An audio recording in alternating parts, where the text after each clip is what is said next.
안녕하세요. 가치주사TV입니다. 이번 영상에서는 지난번에 말씀드린 대로 한샘을 볼 겁니다.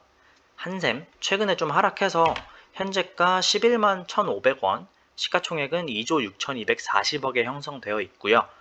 지분 구조를 보시면 최대 주주라고 적어놨죠. 아직까지는 조창걸 씨가 적혀 있는데 실질적으로 제 매매 계약을 체결했기 때문에 IMM 사모펀드라고 생각을 해서 그냥 최대 주주라고만 적어놨습니다.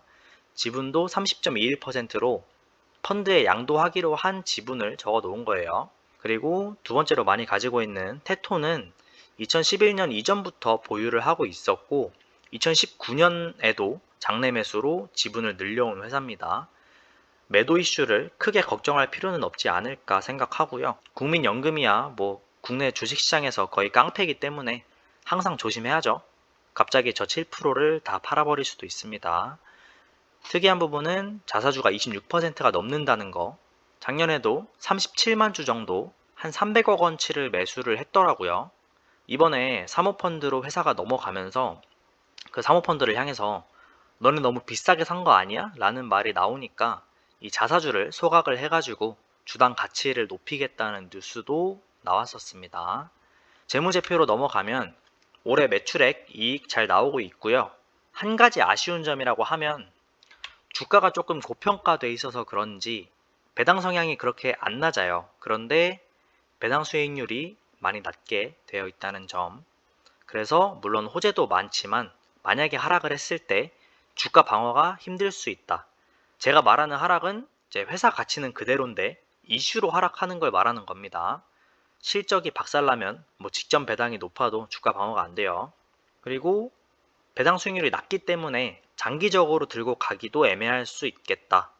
1%대면 적금 수준보다 낮은 수익률이니까 그렇겠죠.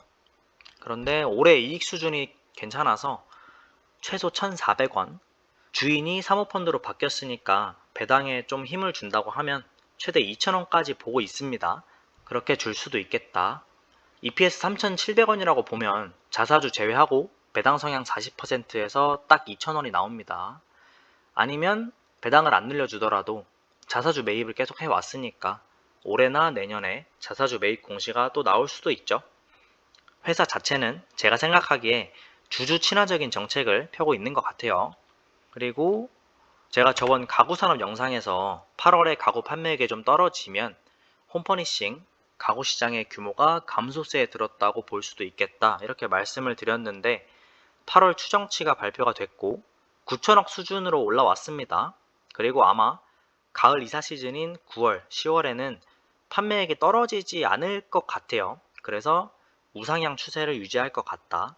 그리고 최근에 어마어마한 이슈가 있죠. 롯데 매각 이슈 그리고 무면허 이슈 이렇게 두 개인데 무면허 시공 관련해서 먼저 이야기를 하자면 한샘 측은 그렇게 심각하게 받아들이고 있는 것 같진 않아요. 후속 기사들을 보면 인테리어 시장에서는 다 그렇게 하고 있다. 본사에서 진행하는 시공을 늘리겠다. 이 정도로 의견만 전달하고 있고 딱히 무슨 행동을 취하고 있는 것 같진 않습니다. 그리고 실제로도 제재를 가한다거나 하는 내용이 발표가 안 되고 있어서 저는 이 이슈를 접하자마자 되게 큰 악재라고 생각을 했는데 생각보다 조용하게 지나가고 있습니다.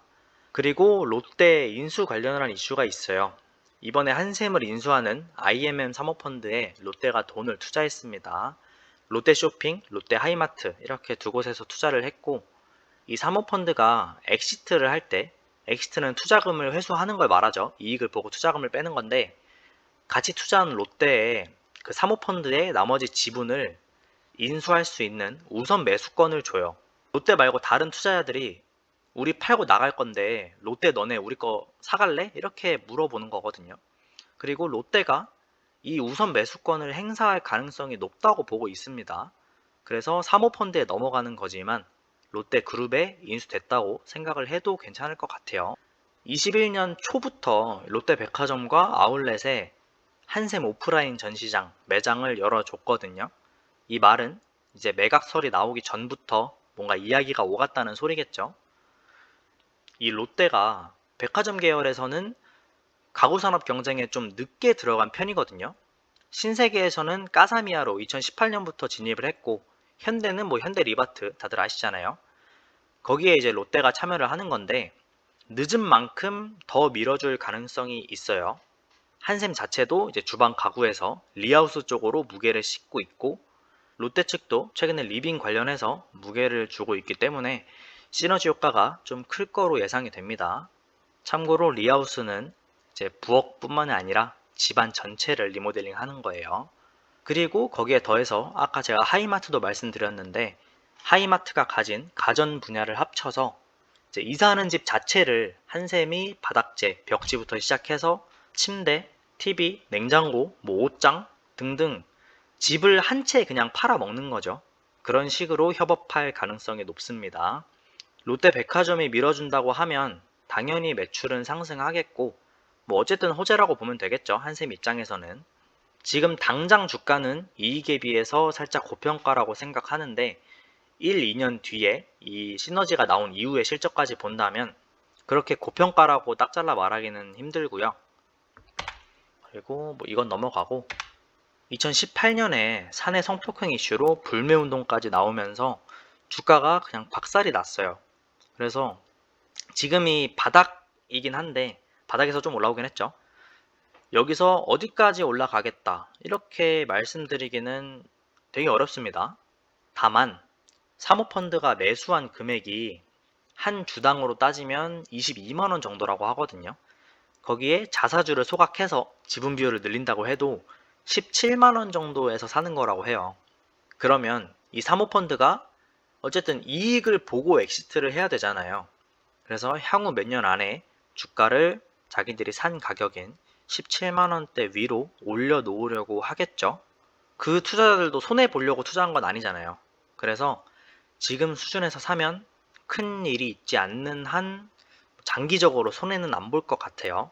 물론 뭐 갑자기 뉴스 떠가지고 또 박살이 날 수는 있긴 한데 뭐 그거는 모든 주식이 같은 조건이니까.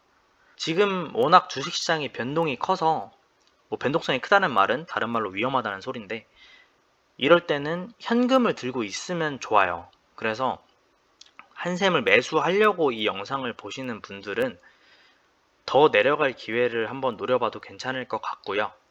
당장 내일 어떻게 될지 모르겠지만 코스피 3000 깨지고 막 내려가는 타이밍이라 좀 사리면서 현금을 가지고 있는 게 좋지 않을까 싶습니다. 마지막으로 정리를 하자면 전망 자체 괜찮아요. 그러니까 물리신 분들이 만약 있다면 손절하지 마시고 가지고 가시고요. 지금 매수하실 분들은 지금 코스피가 살짝 변동성이 크기 때문에 관망을 했다가 현금을 좀 들고 있다가 들어가면 좋을 것 같습니다. 그러면 이번 영상은 여기까지 보고요. 시청해주셔서 감사합니다.